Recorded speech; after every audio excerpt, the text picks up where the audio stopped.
Alright, so recently I was here in the garage doing stuff and I realized that I have a problem. My problem is this. I have way too many skateboards and longboards sitting around and they're taking up a lot of space and they're kind of inconvenient. But I want to keep them because I actually ride them a lot and sometimes I'll bring friends that don't have any. So it's nice to have extra longboards. Plus I made most of them. So you know, I'm kind of proud of them. I don't really want to get rid of them. They wouldn't be worth much anyways if I were to sell them. So instead of taking up this whole little workbench over here, which obviously I don't do that much work out here, but when I do, I need to use this bench. So I went to Lowe's, got some lumber and some brackets, and I'm going to make like a wall longboard mount. So basically the plan is I'm just going to cut slats in this wood and try to make it look semi-decent. And I'm going to put them on this wall here. I'll move the Mighty Carmod's flag somewhere else. I don't know, maybe down here. Anyways, I'll move that and then we'll just have all the longboards sitting like horizontally here. And they'll be sitting like that so you can see what's on the bottom of them. So I think that'll be super cool. So I'm going to take this out to the shop and cut some slats in it so that I can get this thing going. Alright, so I'm out here kind of planning this thing. Not real hard, but just enough so that it does work. Here is actually a prototype, the first one that I ever made, and actually the only one that I have ever made when we lived in an apartment, and I wanted it to just sit on the ground because I didn't want to bolt it into the wall. And it worked pretty good, but it wasn't strong enough, I think, because I had such a weak point here and everything put pressure on that and made the thing lean forward. So that was kind of a pain, but I would just put a thick longboard down here and it supported itself, so it did work. But I learned from that one that I had all the boards too close together, so some didn't fit with the bigger longboard wheels. You know, like the wheel wouldn't allow a board to go right here if I had a big longboard wheel on this board up here. So I learned I need to make them a little bit more spaced apart and just make it to bolt into the wall because this floor thing is not ideal. And we don't live in an apartment anymore, so I don't have to worry about that. So I'm out here just doing a little planning. Brought a couple of boards out here and was just doing some measuring and putting them next to each other. And it looks like the ideal spacing is going to be to do the lines at a 45-degree angle. Got a little angle dilly from Harbor Freight that I used on something before, so that comes in handy sometimes like this. So we're going to do a 45-degree angle, which is best for both space and being able to see the boards. So that's what I'm going to do. And we've got one board, and then we've got from the bottom mark, let's see, from the bottom mark we got 8.5 inches to the next one, and then we've got an 1.75 inch space here before I make this mark, and then that gives us 1 inch and 1/4 space. That's actually the gap that the board will fit into, and the thickest board is only 1 inch, so some of them are smaller than that, like 3/4 inch. I think most of them are. So yeah, that should allow everything to fit perfectly, because some of these I cut a little too thin and it was hard to get the boards in, so I didn't want to make that mistake again, so I won't. So yeah, I'm going to mark all these lines and then start cutting stuff out and see how these boards fit. And then once I'm done, I'll just trace it onto that one and make that one match. Alright, so I got all the lines measured and drawn out.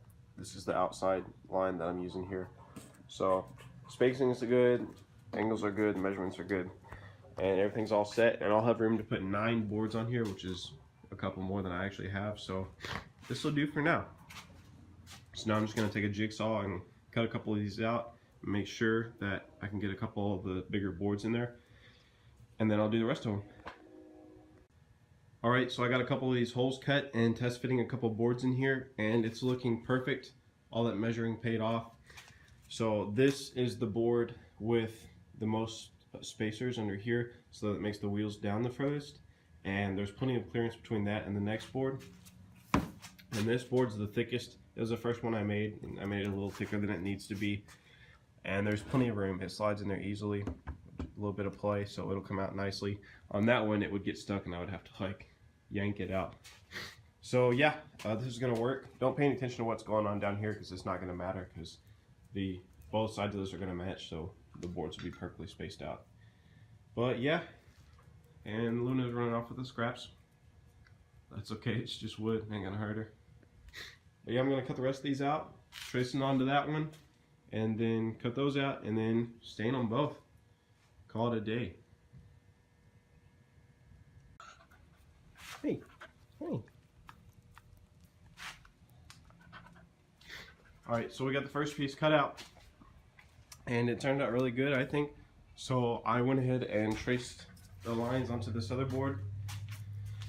Gonna cut it out real quick. Sadly, where is it? She carried it off. Here it is. The piece that I had at the bottom here, I had another piece at the bottom here, and it was real thin. Let's see. It went like this. Alright, there was another one at the bottom, but sadly, it was this thin at the bottom, and as I was sawing, this end just like rattled right off. So yeah, that was too thin, and you know, not a big deal. I can still fit like 8 boards on here, so it's still a lot more than I need, and it's not a big deal. And it's better than it breaking when I tried to mount it to the wall or something. So learn as you go. But yeah, here come the holes for this one. Alright, at this point we got both boards cut out, and the lines are all real even. I'm real pleased with it.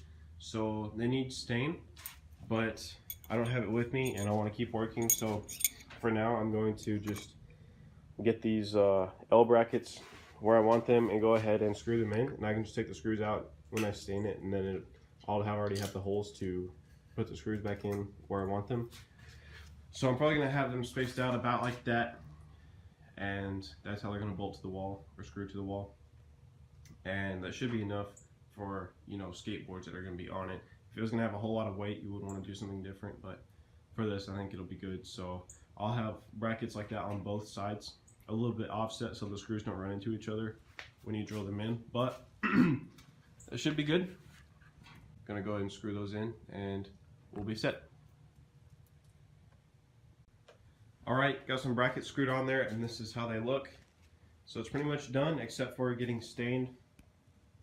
I'll have to go get some stain tomorrow and finish that up, but I will show you guys what it looks like once they're stained and on the wall. But yeah, I'm really happy with how they turned out. It looks really good, and the board's gonna look way better on the wall. So till tomorrow.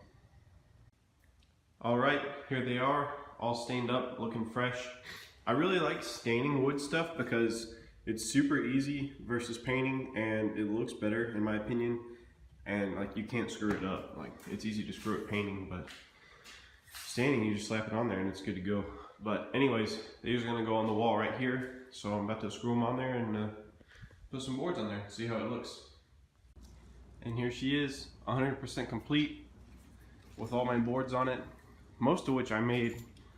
This skateboard and that one up there and the ripstick obviously I didn't make, but all these here I made, and pretty proud of them all. They all actually ride really well except for this bear one over here. The design wasn't super great. Basically the wheels keep hitting this, so I had to put so many spacers that it just doesn't turn very well, but it's actually the art that I'm the most proud of. I painted him and then stained the trees. But other than that, this was the first one. It's just a tree, and I'm not sure what you would call this design, but originally it didn't have the notches, but the wheels kept hitting, so I cut those in there. And it rides really well, and it's held up all this time. And I made my brother one with a winter tree. That's the exact same board, and the art's the exact same, except it's just, you know, the bare bones of the tree because there's no leaves. But yeah, this one is just random paint that I had laying around. I just sloshed it all over the thing, and it turned out pretty sweet. This one up here is all stain. I'm pretty proud of it. It's seen some action, but this is a raven, and he's standing on like a tree or something. And I did like some power lines with some more birds on it. I think it turned out pretty sick.